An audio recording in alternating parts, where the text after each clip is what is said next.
Hey, howdy, hey, my brewing brothers and sisters. Greetings, Cretans. Another episode of Brew Strong. Here for you. live from the whatever we call this, my Yeah. noisy brewery, your My secret lair. outside Cascade Brewery in England, Tasmania, actually. Tasmania. All Yeah. right. Mhm. Yeah. This is my alternate lair. Yeah. I do the show here because there's 20 some odd taps available for my enjoyment while I do the show. Because if I go at home, I have zero taps at home. Ah. It's all packaged there. Yeah. I guess I've got one beer on tap, two beers on tap at the moment. But I also have some very nice bottles that you can't see do the thing of mead here in front of me that I'm looking forward to drinking. I've cracked into these a little early. The wife was like, "Hey, I'd like to taste some meads." I'm like, "Well, all right, I'll open them."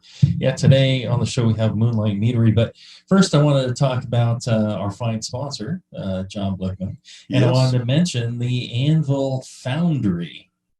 I know you have one, John.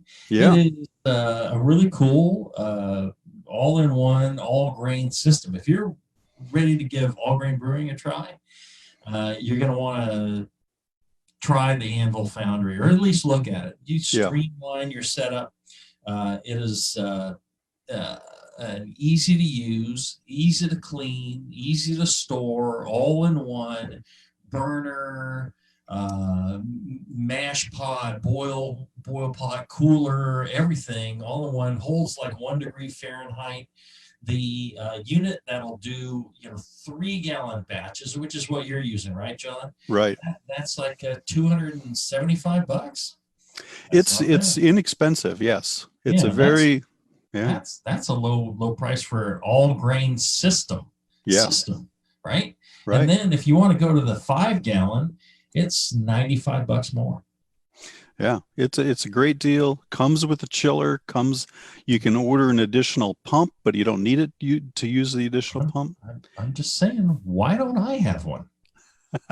Does somebody not send me one? I could use a 5-gallon. If I ask John Blickman, it ain't happening. If you ask John Blickman, you can get anything you want from John Blickman. I'm just saying, go to anvilbrewing.com and order yours today. I'd love to be able to talk about it from firsthand experience and tell you how great it is, but you're just gonna have to listen to John Palmer on that. Right. Well, you're excited about the 5-barrel size, I believe. Yes.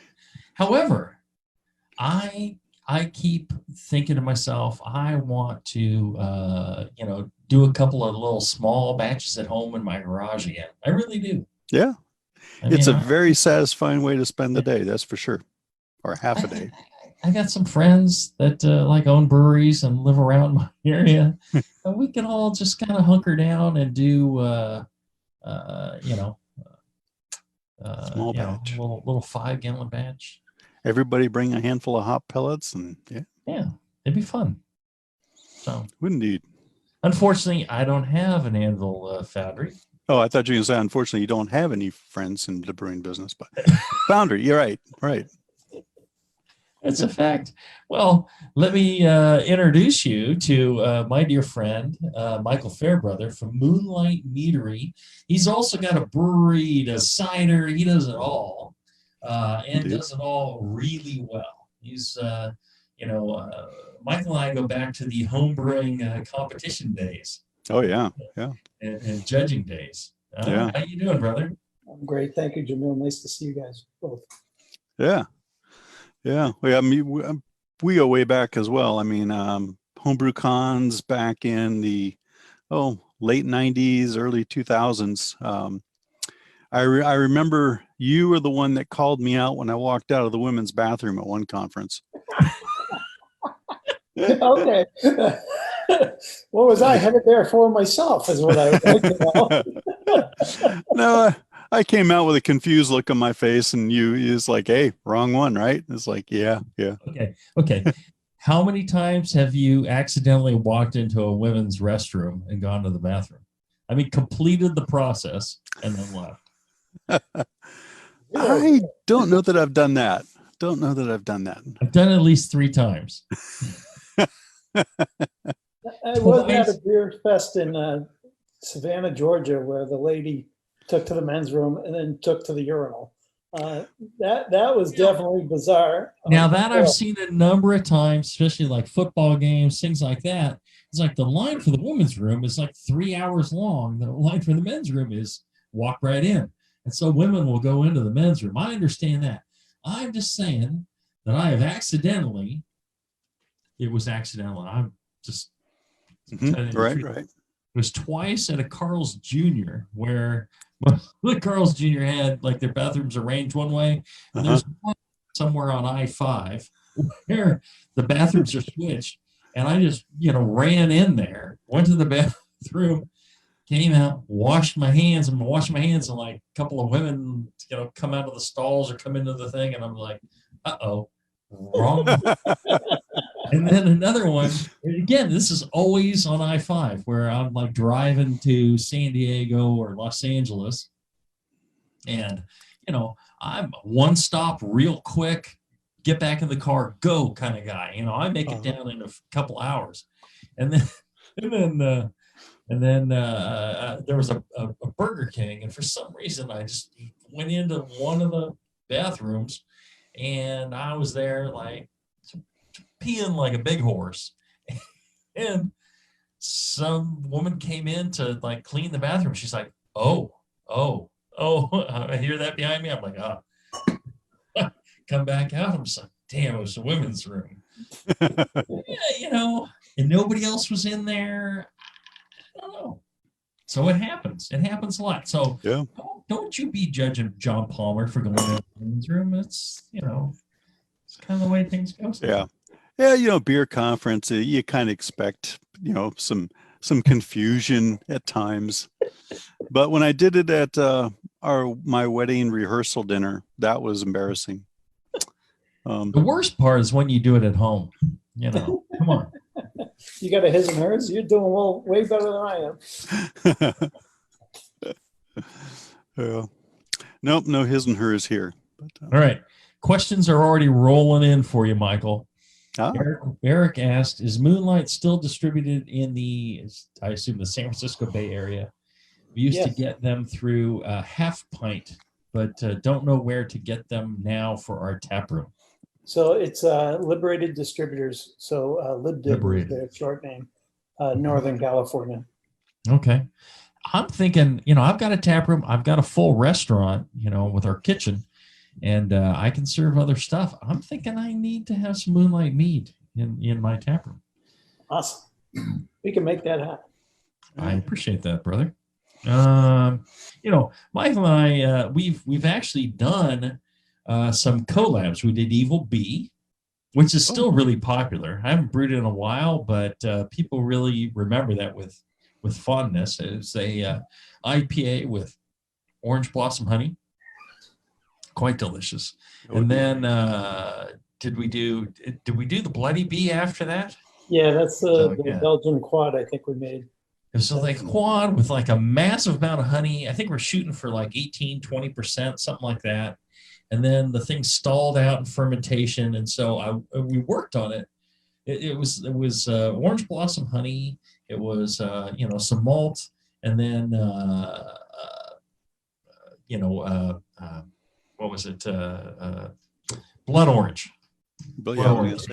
And also some orange.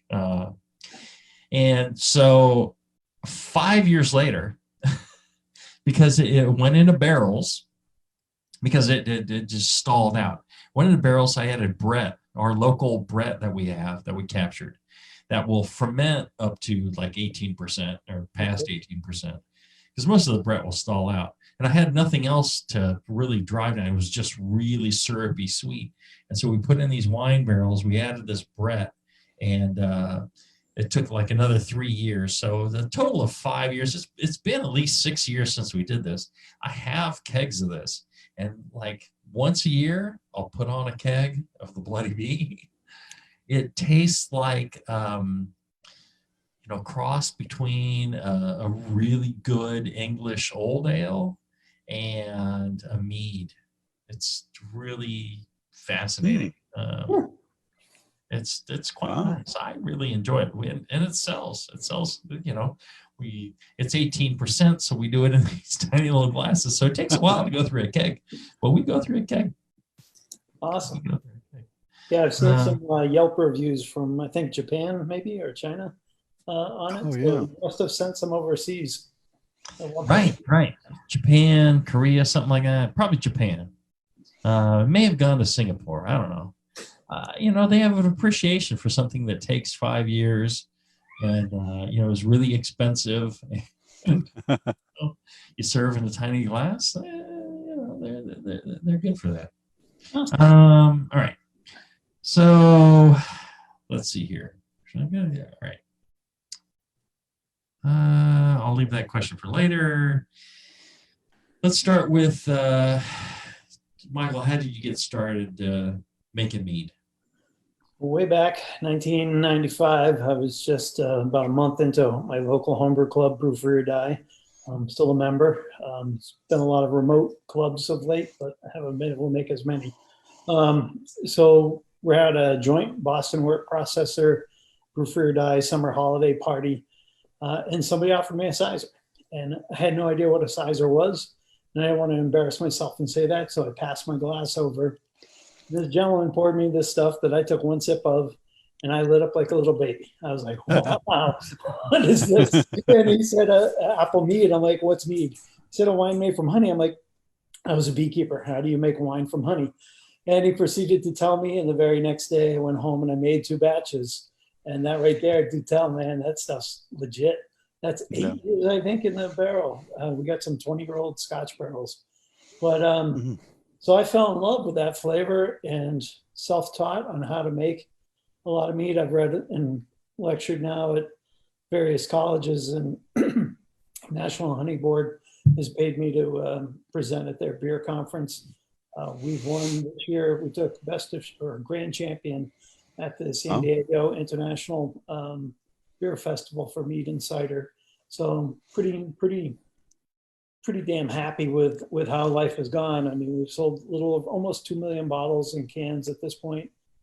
So we branched out into cider about 3-4 years ago now, and we just started our Hidden Moon Brewing Company, launching our beers. We've had a few contract brews released so far. We have our IPA with honey, pretty similar to the Heretic Evil Bee, I might add.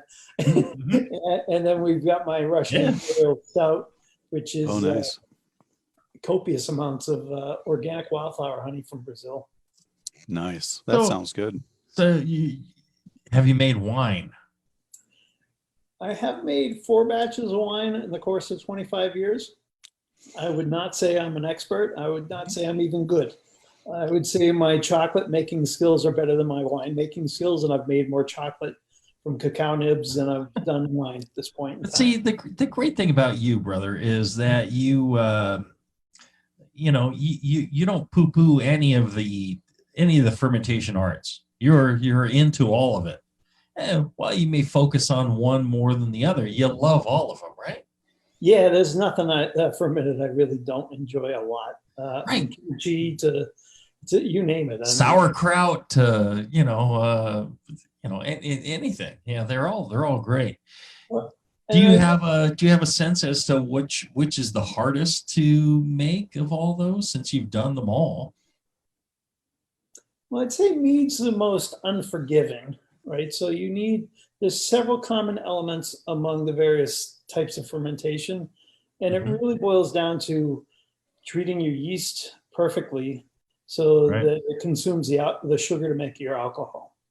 The challenge with honey is your type of honey can change and dramatically be different year to year, batch to batch. So how do you try to find commonality? Like when you're buying 2-row or grain, you have a pretty good idea of it's going to fit into this window. And I've got a pretty good idea about my honey. However, I can taste when my suppliers blend a different blend of honey into it. So, that can, like if they add some eucalyptus flower honey to it, you've got a whole different ball of wax. And when the colors change from like a water white to a medium amber, that's something customers notice as well. So, the raw materials present a lot of hardship. Yeast is crucial. I've really kind of honed my skill around one or two different styles of yeast or varieties of yeast to work with.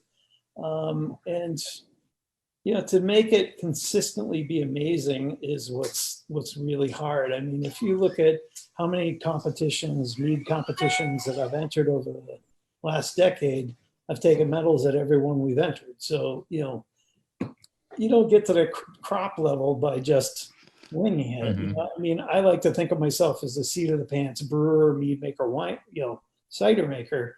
But there's been a lot. I just throw shit on the wall and see if it sticks. You're a heretic. Yeah. Well, I was trying to say that, but I really it's it's hard because I really think of myself as an artist, and I can't tell you how to paint. Like if you could paint the painting, but I think of flavor in almost like a three-dimensional presentation. Like, what does it taste like? How does it feather on your taste buds? What's the after effect? How does it feel? How does it feel in the mouth? How does it make you feel afterwards? Oh yeah, all of that. What is the music playing in your head when you taste it? And if it's all part of it. There's art and a science to all of this. And it's the combination of both that makes it so successful. Well, and one of the things you mentioned, you're going completely off track of the outline I sent you. I'm just saying, you're just jumping all around. What's the matter with you? One of the things you mentioned was, from a water white to an amber. I think most people, when they think of honey, they're thinking of a bear filled with honey and it's got that amber color to it. And I would bet you that the honey producers, a lot of the time, that's what they're thinking. They're thinking, it needs to have this amber color, otherwise consumers won't want it. Whereas what you're looking for, is something where it is, varietal, where it is, annual crop, where it is clarity of flavor, or, particular flavors, or reducing some flavors. So you don't want this amber colored, squeeze it out of a bare honey. You're looking for something particular. What is it that you're looking for in the honeys that you use to make meads? Are you looking for that lighter color honey, or are you looking for single source, kind of like, orange blossom, mesquite, alfalfa, whatever it would be? Or how do you make your choices? It's really complicated. So it's all of that. We do buy wildflower honey, but the only wildflower honey I buy at this point is certified organic. So we're bringing in that organic honey from Brazil. That means there's at least a 6-mile radius around those beehives where there's no pesticide. There's all organic. Because the bees, gather the nectar from the flowers, bring that into their honey pouch, and then we pass it back and forth to get it to the consistency of honey, which the bees will eventually fan in the comb to get it to thicken up. But it's all those enzymes that are happening between the bees and the nectar and everything that gets honey to be what honey is. And so if there's pesticides there, that's going to go all downstream, right? And so that's why I think we're one of the only USDA certified organic meaderies in the country at this point in time. So we have two meads that we've gone through the process. And when I say process, it's a process. They come in and it's government. They want to inspect, how do you guarantee your honey's not contaminated from other honey on the same truck? Which meads are those? So we have Sensual, which is our straight up traditional wildflower. And then we have African Blossom. So we brought in this organic honey from Zambia.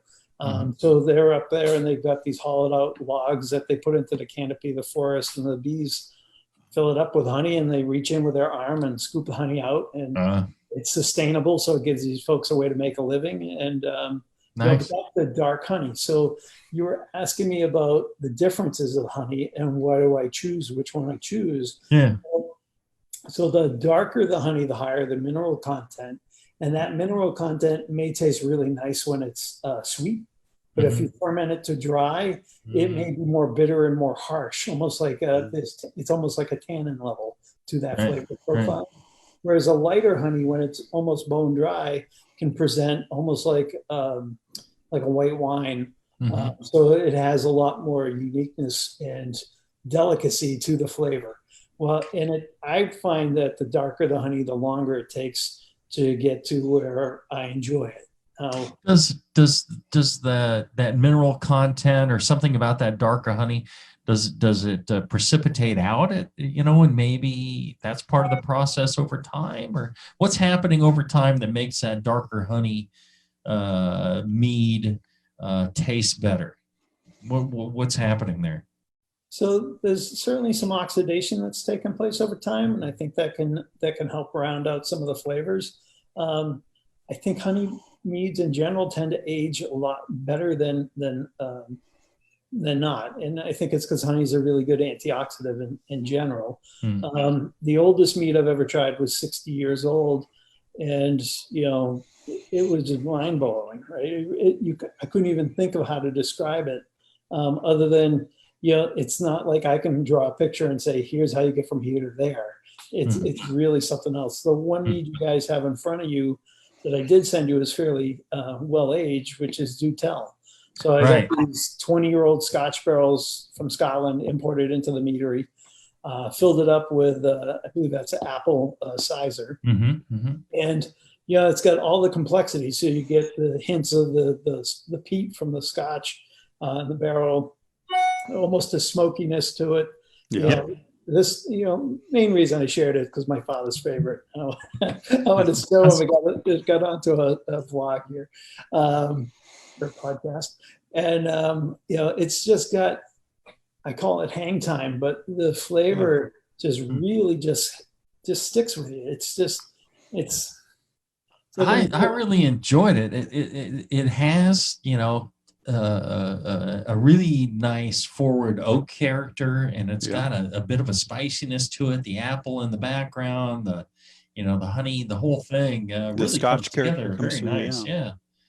I think that's almost an advanced mead for people. I think, and I was talking to my wife about this and meads we would serve here in the tap room, and I was like, well, I think most people, when they think mead, they think, oh, something sweet, tastes like honey. That's it. Not something, drier with, all this complexity to it. Yeah, we make, most of our best sellers are fruited meads, so melomels. Particularly our apples, we've won pretty much a gold with every apple-based mead I've ever produced. And it's really got to do with the locality of the apples to our facility, which is less than a couple miles down the road, or we can get it delivered within that day. So they'll press 10,000 bushels of apples, bring me 5,000 gallons of juice in a tanker trailer truck. And by the next day, I've got it in a tank with yeast and honey, and away we're going. Yeah. So do you ever do any sort of adjustments on, the mineral content or the pH for your meads, or how do you approach this? Are you just putting water and honey and yeast and letting it rip, or? Yeah, it's pretty much that. So water supply is crucial. Like I'm in the midst of trying to figure out the future for my company and where we want to be hosted at. And I'm about to spin up a new company to buy a 100-acre farm. And it's far enough away that I'm, worried about the water content and how that's all going to come together. But how I make mead today is usually 25% by volume honey, 75% by volume water. And if I want to change that ratio, whether it be with juice, like our apple meads don't usually have any water added whatsoever. But we usually target between 32% sugar to 40% sugar. So 32 bricks to 40 bricks is our typical starting point. Damn. And we try to finish most of our meads between 3 and 4%. So we're getting roughly 14% and higher on our meads. And when we make a session mead, I'm brewing it like you might make a really big beer, but you want to double the size of your tank. So you're planning a smaller beer, so you're going to add water after the fact. But it's what I've learned, and we've talked about this before when we've brewed together. It's temperature control. It's yeast management. It's literally the most crucial thing. Well, sanitation, but I mean, assuming you have your art down, at the science down, and you know how to sanitize and know how to take care of all the ingredients, and you need fresh ingredients. The fresher, the better. The local sources, the better. But just because it's local doesn't mean it's good. It's got to be good first. Right. And then the yeast, and all the money, all the money is in temperature control and fermentation kinetics and being able to track our systems. Like we've just started using, I think it's Brew Monitor to keep track of real-time analytics of the fermentation. So keeping track of temperature, keeping track of what the actual gravity is, keeping track of how much oxygen levels are in the meads, because we're adding nutrients over the course of the first 3 days, and then 7 days later, we had the final addition. And what that nitrogen is doing is giving the yeast an ability to stay in multiplication, right? So stay in growth mode instead of consumption mode. And so we're essentially creating this massive army of yeast that goes to work. And now I can track it, right? I can see exactly what's happening as we add the nitrogen addition. The gravity doesn't go down as fast, but the cell counts are going through the roof. Right, so that's all critical to everything, and it seems so simple to me. I don't even know how to describe this stuff. All right, I have been quite slovenly in my time management. Time management, exactly, and I blame it on your meads because I started before the show. I'm just saying. So we need to take a short break, and when we come back, I want to ask you about more about yeast right after this. All right, we're back. Michael, so we're talking fermentation, how critical it is, to everything that's fermented. So whether it be beer, cider, mead, wine, sauerkraut, cheeses or whatever, kimchi, whatever it might be, the organisms present, the temperatures, the substrate that they're fermenting, all this stuff is critical. So I want to ask you a few questions specifically on yeast. What yeasts do you like to make meads? What are your favorite yeasts that you'll use, and for what reason? Yeah, for the last 10 years, I've used exclusively Lavlin 71B. So we pitch at ballpark about 1 gram per gallon. And then, but like I said, we're spending a gram per gallon. That's a ton of yeast. Yeah. Yeah, and it's not cheap, but wow. And I don't reuse the yeast ever from batch to batch. Mm-hmm. So I explain it to people like this. If I told my wife I risked $100,000 batch for whatever it cost was because I wanted to save a few bucks, she'd kill me. And I don't mean just figuratively. I think she would actually kill me. So, I've really, tried to figure out where can we do the best possible thing, right? How do you take care of it the absolute best? And this yeast is the canvas to which I know how to create all the flavors I know how to create. Mm-hmm. So whether it's the cranberry mead that you have, called No Need to Argue. This is, I believe, a Best of Show winner in San Diego a few years back. I think it's my favorite. I don't know. I like them all. Depends on which one I'm drinking. Well, I've got 100 different varieties. I think 60 in the tasting room. So I think I'll have 100 different favorites. Yeah. Yeah, I tend to like, but the same yeast can change the flavors of what you taste and how it tastes. And when we play with oak, that's just doing a whole new level of difference on top of it. Right. There's a Chattanooga whiskey distillery down in Tennessee their head distiller, used to work for Sam Adams up here in Boston. And so he was familiar with my brand and my meads. And he called me up one day and he says, you want to swap some barrels? I'm like, what do you mean? He goes, send us a few barrels, we'll send you some. And I'm like, okay. I'm like trying to worry about the cost of shipping these things down there and what's this all going to take.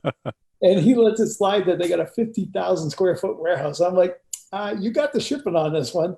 And it worked out great. We've been doing this several times now, and they've really taken care of us. And I've gotten to try some of the whiskey aged in my mead barrels. And it's all cool. And this year, well, not this year, start of next year, 2021, we'll release Utopian X, which is 10 years in the barrel. So that'll be our oldest mead aged in Sam Adams Utopia's casks for 10 years. And we're getting a really cool.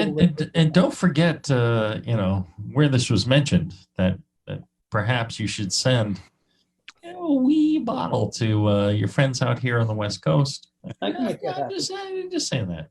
This stuff's going to rock your mind. I mean, I haven't released it in 5 years, and we're going to have two more releases after this. So batch 15, so 15 years in the barrel, then batch 20. Hopefully, I'm long retired by then, but 20 years in the barrel. Wow, that would be nice. All right. So you 71B, Lavalin 71B. What temperatures are you trying to ferment at? I like 67 as the base set temperature. So from not 69. A lot of people like 69. I'm just saying, we give it a 3-degree shift, so it'll go down as low as 64 and as high as 70. But the ideal mid-range is 60, 67 for this style of yeast. Of course, there's different yeast, and each yeast likes its own comfort zone, and it matters. Oh, absolutely. Well, and one of the things I found when I'm trying to do a really high adjunct beer, or when I was making meads and ciders, I found that the nutrient addition was critical, because there's very low fan, there's the mineral content's not the same as malt grown out of the earth, all this stuff. And you really needed to, provide the appropriate nutrients. What do you do as a nutrient addition for your meats? So we use Fermaid O for organic. So the Fermaid company, or Lalaman, makes several different versions of Fermaid O, or Fermaid. There's Fermaid K, which is kosher, O for organic. We switched up when we were trying to get our certification. And it's an organic form of nitrogen is what it really boils down to. Right. So honey is pretty devoid of any nitrogen. So like grapes have plenty of nitrogen. Malt has plenty of nitrogen in the grand scheme of things, but adjuncts, or honey in particular, do not. And so if the bulk of your fermentation is coming out of honey, you're at a deficit. And so how do you find neutrality on that? So we don't quite have the tools yet to do yeast assumable nitrogen testing, but from trial and error over the last 25 years, I've gotten a pretty good base level knowledge. I mean, it's like cooking. I can throw a pinch of this in, or pinches or buckets these days, but our biggest batch is 3,100 gallons.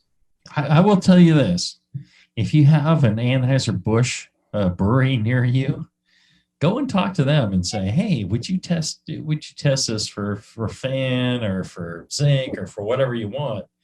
And those people, at the brewery, they're brewers. They're lovely people. They love brewing, and they'll, sneak off a couple of samples into the lab and test it for you. Yeah, most of the guys I know that used to work there don't anymore. Mitch Steele, good friend of mine, he used to homebrew with. Right. He's been around a bit. I think a lot of the people that are there now, it's the same thing. They work there because they love brewing, and especially they like, oh, local meadery, and you'll sling me a couple of bottles of your fine stuff. Sure, all right. I actually got a friend who works there now, is in the brewing department, so I'll give him a ring and find out. I would reach out. Jamil, I want to mention, just for the audience's sake, as Michael's talking about nitrogen, this translates to amino acids and fan that we were as familiar with in the brewing side. And so just wanted to clarify that for the audience. Do you do a timing of your additions, Michael?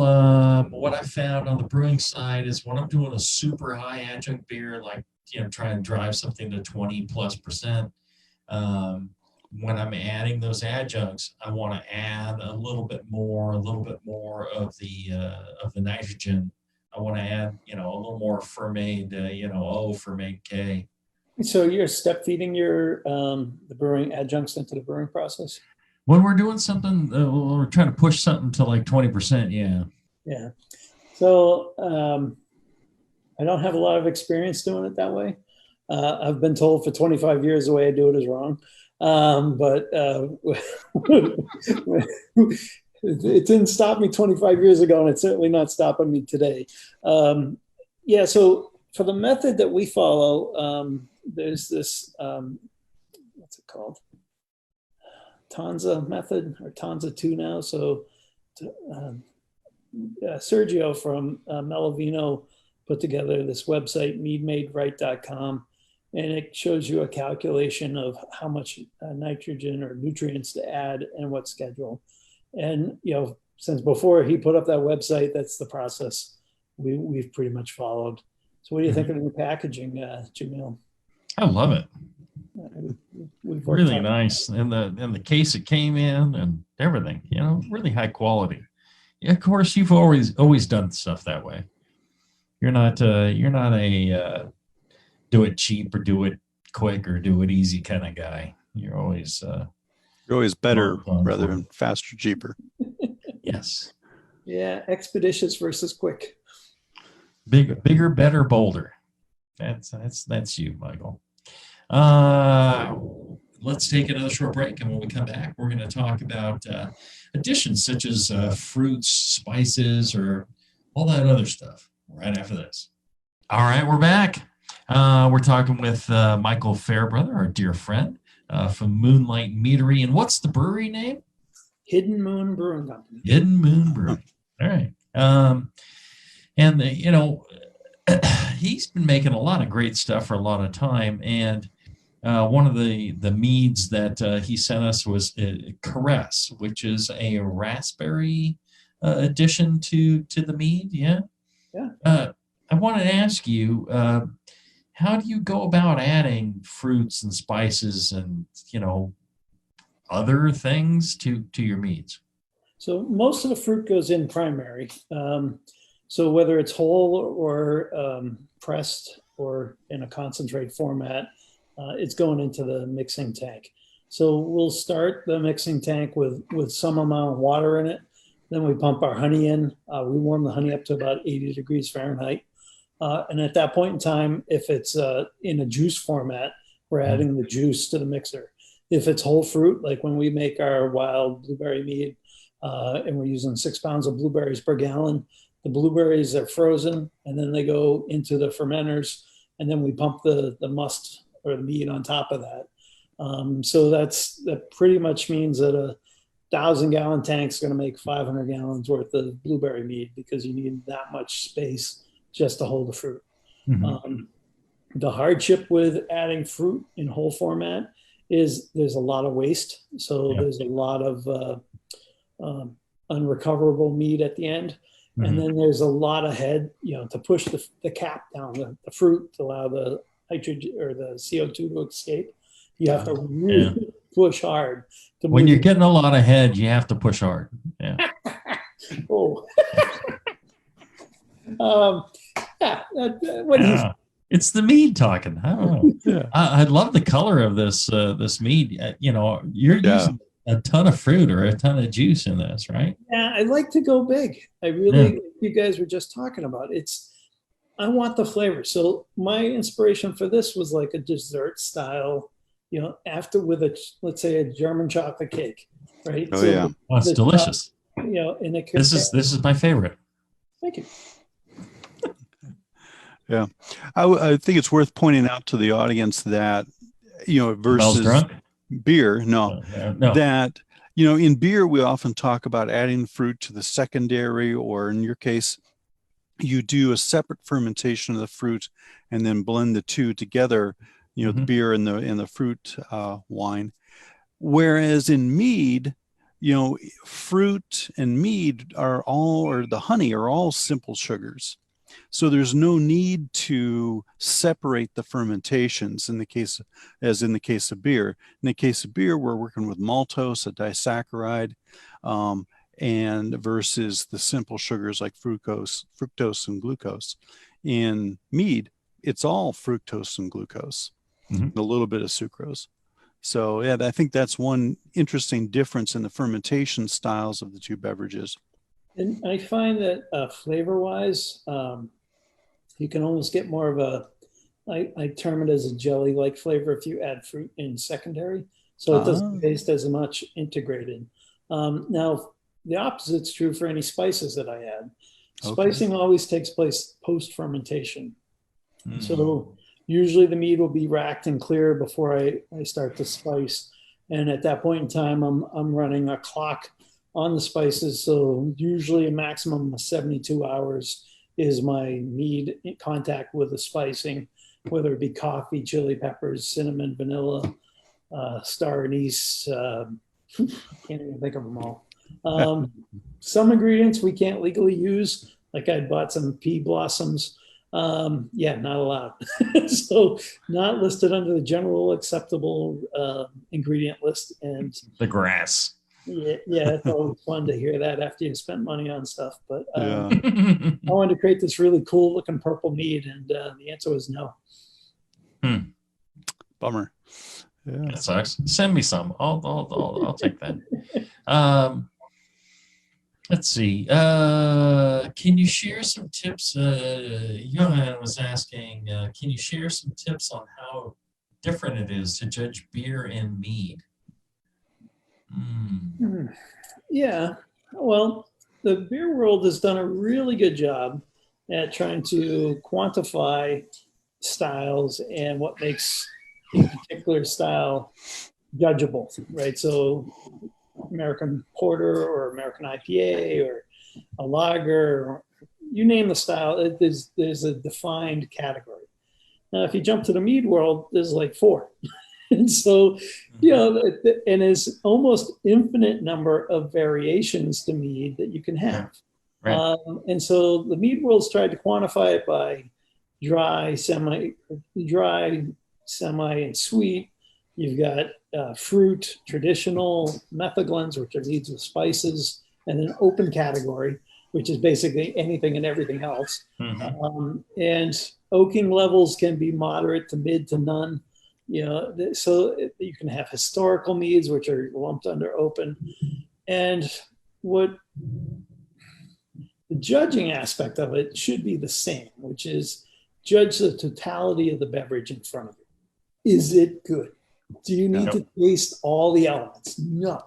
Does it taste integrated and well balanced and like the raspberry mead, Jamil, you were just trying, right? I should know better after 25 years to double check before I submit it into a competition. Submit it as dry. That is not where even close to dry. I made a mistake on clicking the entry form. Well, now, if I was judging this as a judge and it came to my table, and I tasted, I'd say, okay, something happened here. Can you get any more information? Now, on the entry slip, I crossed off dry, but I put down sweet in hopes that somebody might have said, hey, by the way, I think there's a mistake. Didn't get to the right table, didn't get judged as such. My fault. No problem. It's sweet with a fruit acid to balance. That's which I think it's brilliantly balanced. I think it's delicious, and I think people that are into wine or mead or cider would really enjoy it. That brings up another question. What is the best temperature to enjoy mead? Is it one temperature, or is there like a range of temperatures, or how should you enjoy mead? So I like it depending on the outside weather. So when it's summer here in New Hampshire, this year we started offering slushies. So we literally freeze the mead to the point where it's colder than ice. And it's amazing. It's literally, you can drink too much and you need to stop. I've never drank too much. Not happening. But like wintertime, I'll enjoy that mead like you just had at cellar temperature. Usually is, maybe room temperature, but I don't mull the meads that I make because it doesn't take a lot to boil off the alcohol. And I work the hardest to make that alcohol taste so smooth. So to me, that's really a danger zone, and why I take that danger after taking so many months to make this, what I call a wonderful liquid.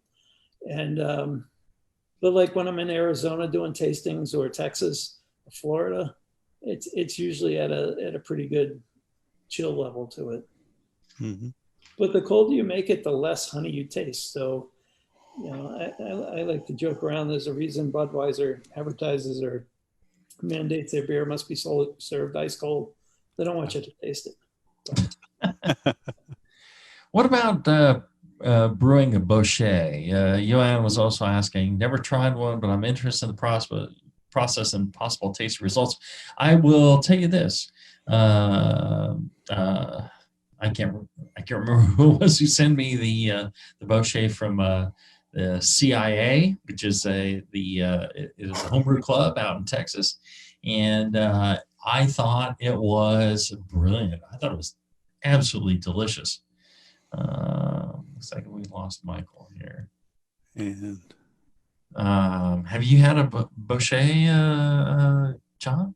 I don't think so.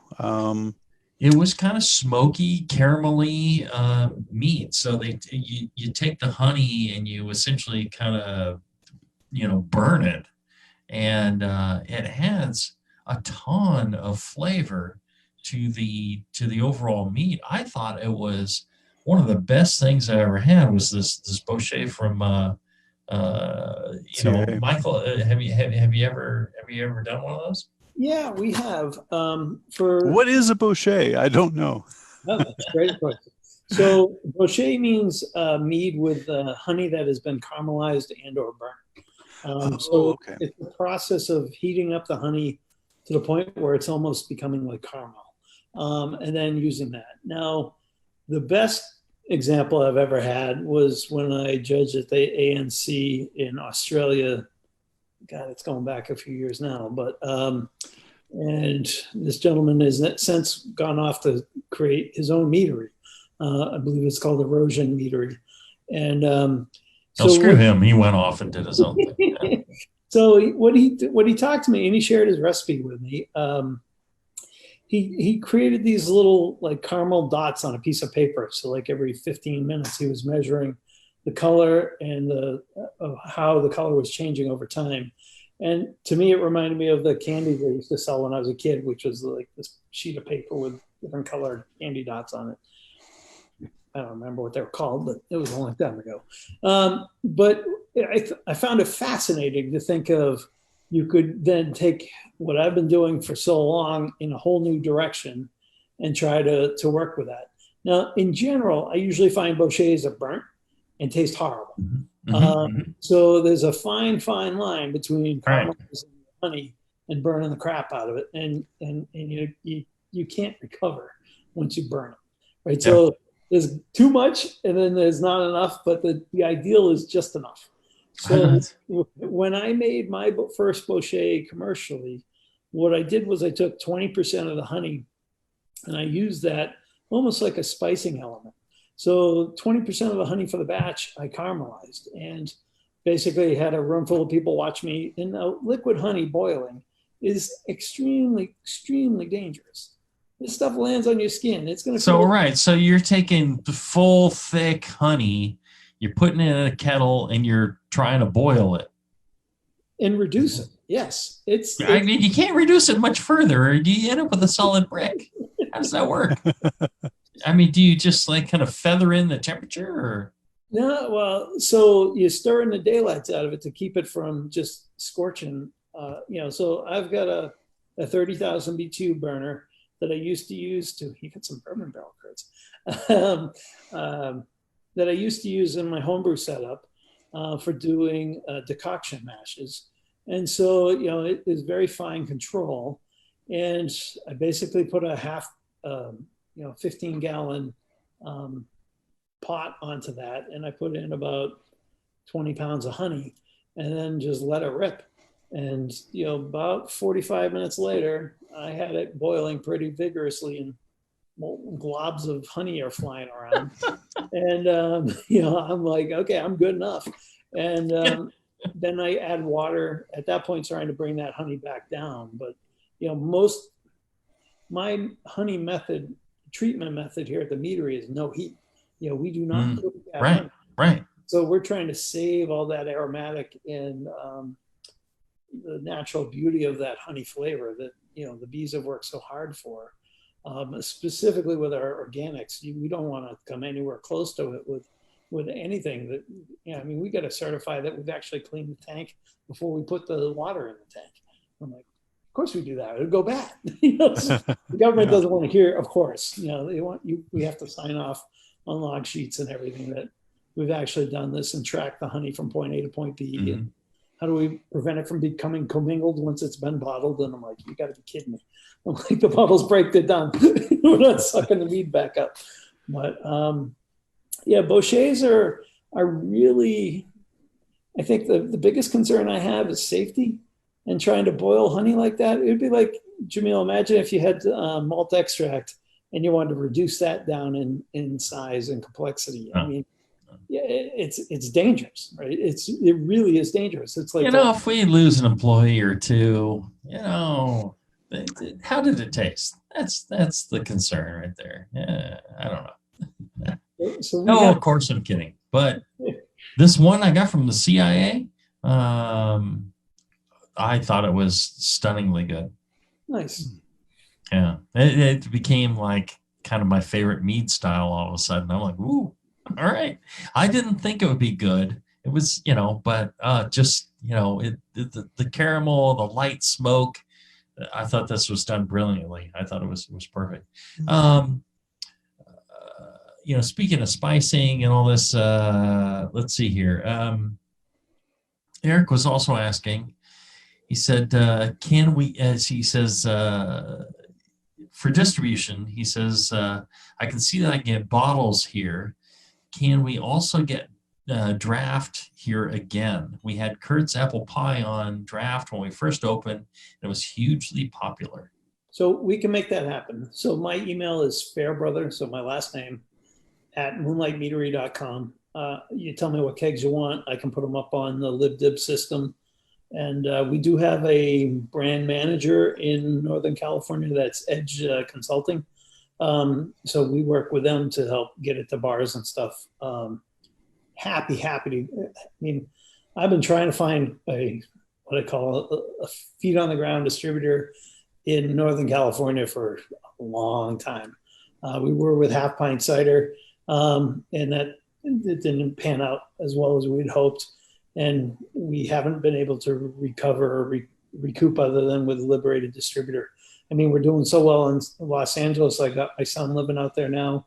He's my sales rep for LA County and San Diego. So he does all Southern California, and our sales are up almost tenfold. So, we're real happy with the houses we're at down there, but, we're trying to find the right house for us long-term for Northern California, because we want to get our beer in Northern California.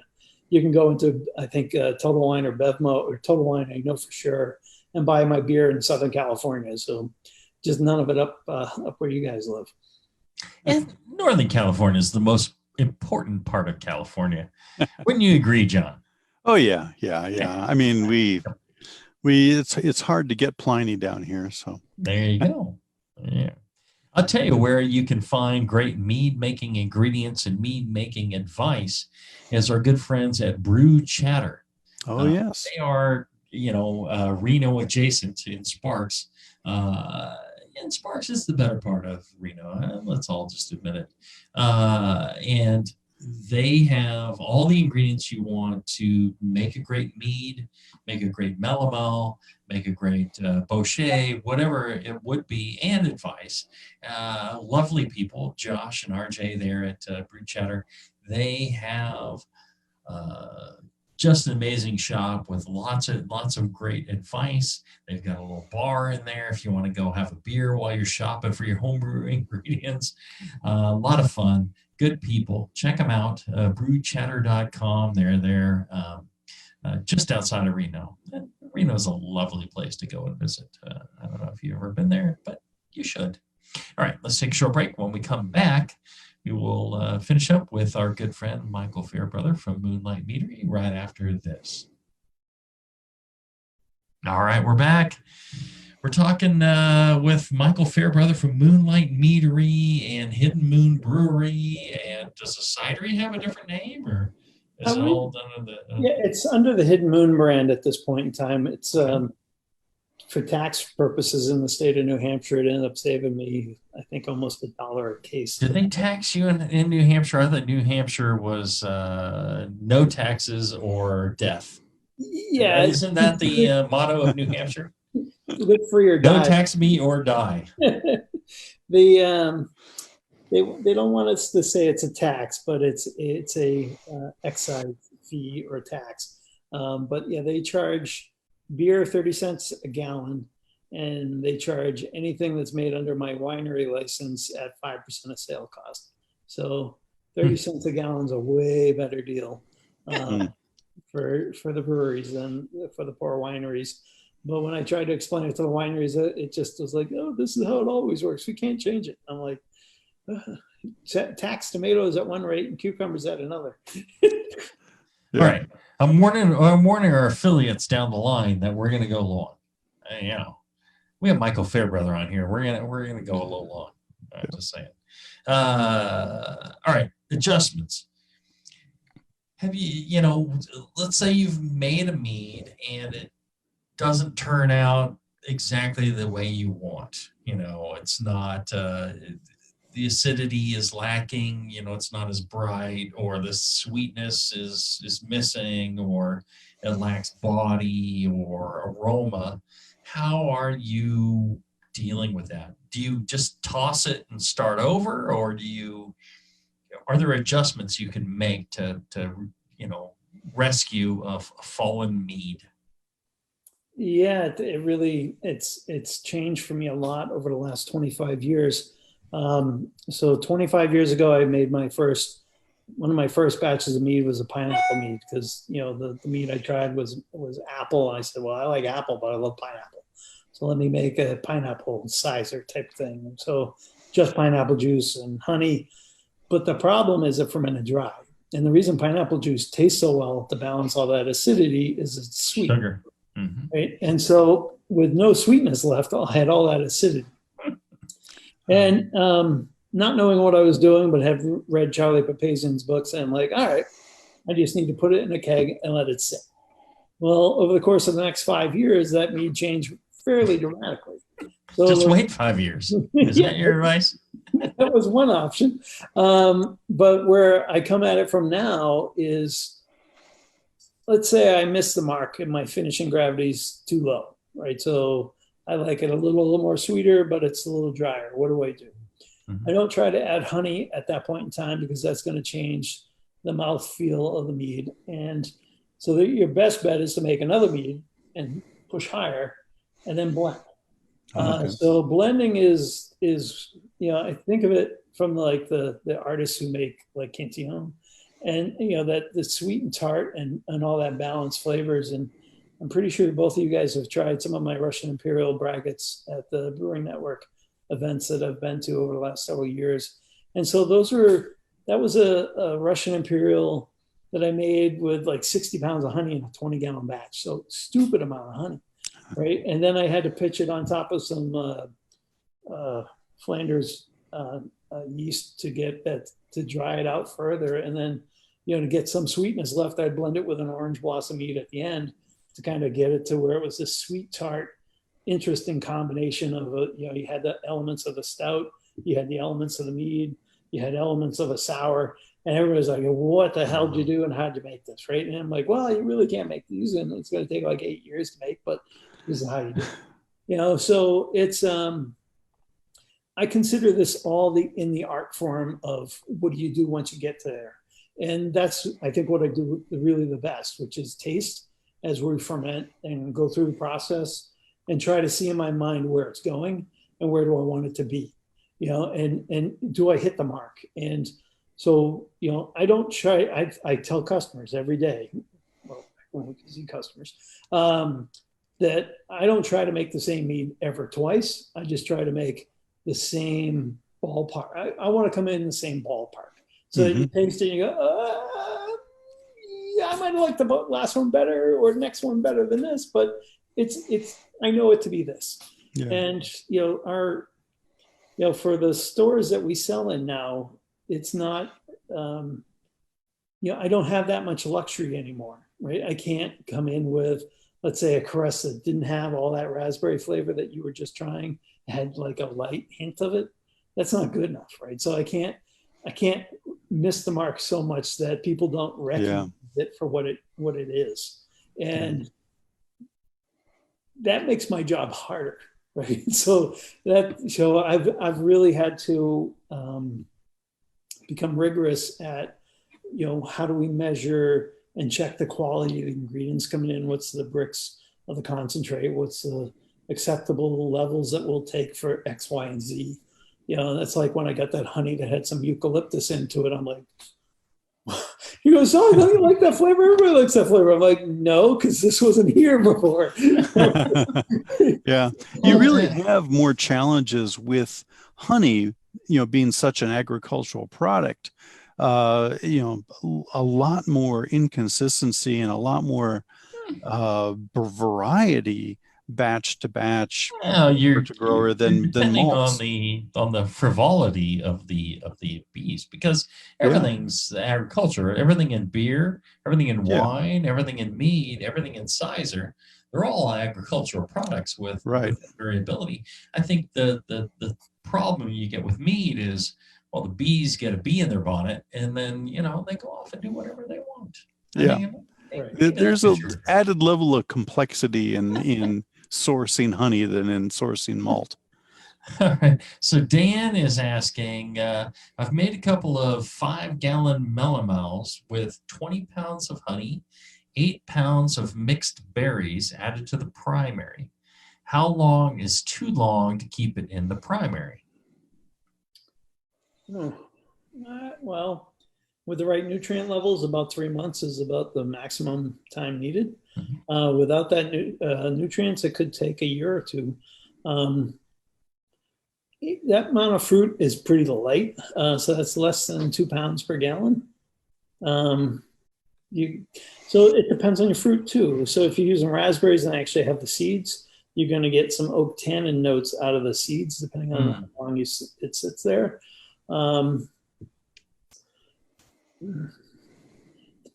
So let's say peaches. I got some peaches and I tried to par the skins off the edges of the peach and use like as much fresh fruit as I could get from a local orchard. Well, that mead got a really nasty aroma to it. I mean, it was worse than body odor type of aroma. Right. The sulfur in stone fruit can be really off-putting. Yeah, it doesn't fade very well. Well, and Dan's also asking, any pro tips for making a sizer? Yes. You do a lot with apple. What are kind of the key components of making a sizer? So for us, we don't like to get any pressed apple juice that has any sulfites or sorbates added to it. So it's just unpasteurized, just apples. I do tend to like a lot of dessert apples in most of the sizers that we make. So Gala's, Pippin's not really a dessert apple, but add some tannin. Red Delicious, maybe some Cortlands, not too many Macs. We have done heirloom varieties of cider before as well. You can get some really high tannin levels in some of the heirloom ciders. Here in New England, I can go as far west as Western Massachusetts, and some of the apple orchards out there have plenty of unique varieties. I knew my homebrew club was getting some heirloom cider custom press from this past weekend. With my new farm, I'm hoping it has already 12 trees on it, but I'm hoping to expand that to several thousand trees so that we can have different varietals of apples to grow and harvest ourselves for our own cider making facility. But a lot of that's some future stuff. We're going to keep the Londonderry location open for the foreseeable future. But if I can add a destination location that has a farm to, or my wife came up with the name, beehive to bistro type of effect. Nice. I like that. Yeah, you ought to see the pine floors in this house. Some of them are 28 inches wide. The boards, because it's built in 1753. Inside of the house meticulous. Outside, I have to come and visit you, brother. Yeah. I have a 4-bedroom Airbnb bread and breakfast type of facility on the property. We're going to put in a 10-barrel brew house. We're allowed to have a nano brewery on the farm. And the nano brewery size limit's 2,000 barrels per year. So that's not quite nano in my book, but 8,000 cases, I'll be happy with that kind of number. I'll come and we'll collab. Yeah, that would be fun. Yeah. On the do tell, you barrel aged that. So do you have any tips for people about barrel aging a mead? Time takes time. And the longer you can let it go, the better. Yeah. I tend to start most of my meads around 14% alcohol, upwards of 18%. Utopian's at 18. This one's, I think, around 16 per se. It might say 14 on the label. I don't always keep track when I throw some of the stuff out there, but no details. I love what the barrels can do for apple. We do all of our cider is barrel aged. So we have Little Apples, which is a 6.5% aged in rye, sanitized fooders. So our fooders are, for those who don't know what a fooder is, it's essentially a very, very large oak barrel. The ones we have are 3,100 gallons each, and we have 2 now. So what we do to clean and prep them before reusing them is to run rye whiskey through the CIP port to rehydrate the oak and kill any critters. And then we drain all the rye whiskey out. So it runs on a continuous loop for about an hour and a half. Probably about 15 gallons of rye whiskey going through it at any given point in time. Wow. You don't want to put your head in the barrel when you're done. Have you ever used hops in mead? I have not. Oh, well, there. 101 types of mead. I'm just saying. Maybe there's a hoppy mead in your future. I would go dry as possible, and I would use something fruity. I'm just saying. Lemon drops. Hoppy mead. Michael, what's the most unusual yet successful mead you have made in terms of, a strange flavor whim that hit you, but man, it was good? Got a couple. So we do a star anise mead. So usually I've got to really love the mead or I'm not making it again. Right. So I make them for me. Be very clear about from the get-go when people say, oh, you got to do this, like pumpkin mead. No, not going to happen. I don't want to drink a pumpkin mead. It's never going to happen. So the star anise flavor is to me licorice, and it's unique. Had it not won a gold medal, I probably would have just dropped it, but customers love it. So, it's not always about me. It's, so customers matter. I'm glad you didn't send it to us because it doesn't sound tasty to me. The Norwegian. If people like licorice, I think it would be. Yeah. Yeah. Those people that like licorice, buy it all up and enjoy it. It's probably amazing. Yeah, I tend to like my stouts. So I do love my beer. But, the ciders have been really fun for me because, like we get a tanker trailer truck of juice delivered, like almost 7,000 gallons. And, it takes about an hour and a half to pump that much cider out of the truck at full speed. Wow. And, we do add enzymes to the cider to break down any sugars because we don't want to clog up our crossflow filter with the enzyme, or not enzymes, with the pectins. But I still do small batches. We have a society where you can get, I think 3 or 4 bottles for me once a quarter. And they're the super rare, ultra limited stuff that I make really for this club. Do you have like new stuff coming all the time? You know, what's new come from Moonlight Meadery? Do you have new stuff coming from for your club, or yeah, we do get it, or all the above? Well, back when the COVID hit first heavy, I shut down my whole team. So that, sitting around by myself, I got busy making some new meads. But we have a new one in the works right now. It's going to be called Brunch. It's a maple and coffee mead with orange blossom honey. So really rich, strong coffee notes. The maple's over the top. I haven't tried it. It's been about a year in the making. I do have a couple that I did collabs on with Timo and his son from I can't remember the name of his meadery, from Sweden, I think. Norway, maybe Norway. God, everyone's going to kill me for not remembering that stuff. But, it's the mead. Yeah, or the beer. But yeah, I do like doing the collabs. So I was supposed to brew over in Switzerland this fall, and that all got canceled.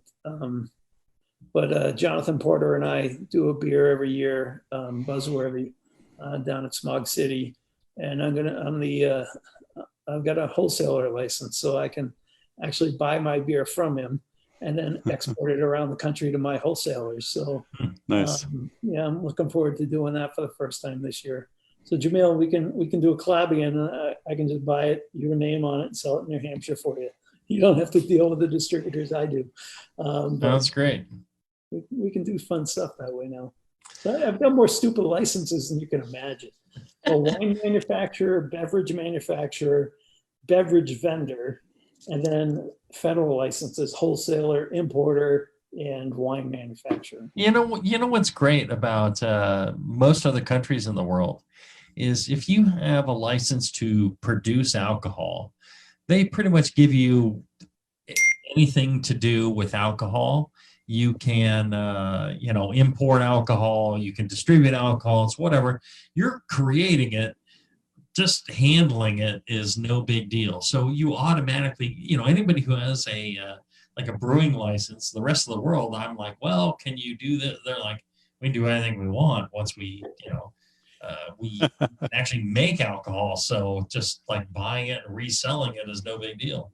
I think the U.S. could learn a bit from that. Pi Ben is asking, what is the simplest yeast to avoid hot mead?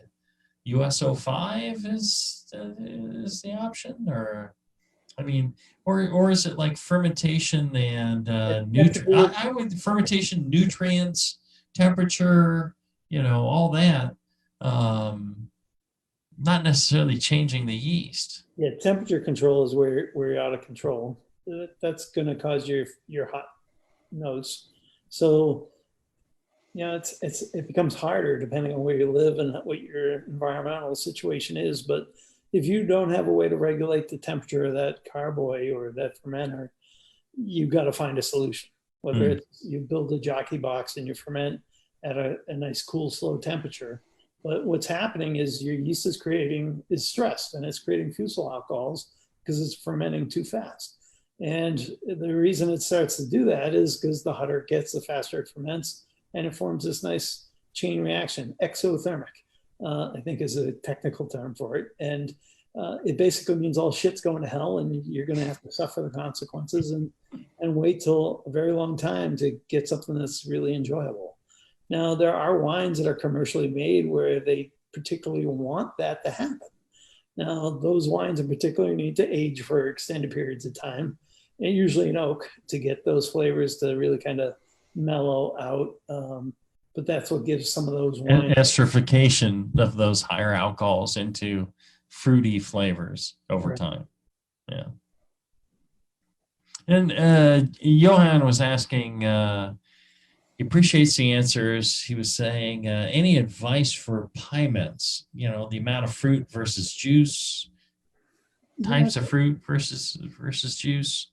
For the most part, I like to go, any of my fruit meads, it's usually 75% by volume. So, fruit juice makes up that 75%, and 25% would be the honey. That can get you a really sweet mead. So you got to be careful. If it's going to be too sweet, you probably do need some sort of lesser ratio of honey to make sure you're within the range. And what I'd strongly recommend is make half-gallon batches first. Take a half-gallon growler or a growler, 64, make a gallon-size batch. I had as many as 60 growlers in my basement fermenting at any given point in time at the same time, so I could measure all the different varietals of types of honey, types of fruit, types of, what was the yeast doing, what was, so I had controlled experiments, and I could run it then by like Gordon Strong, Susan Rood, Kurt Stock, Steve Fletty at National Homebrewers conferences in a club room or, hotel room, and say, try all these. And I'd give them, like Hawaiian peppercorn mead, or, Lahua honey from Pennsylvania, or that would have been Hawaii, butterbean honey from Pennsylvania. These are honeys you don't see on the commercial scale, but, they all taste unique. And, and since you don't have to boil it or anything like that, making a growler of mead is pretty simple, right?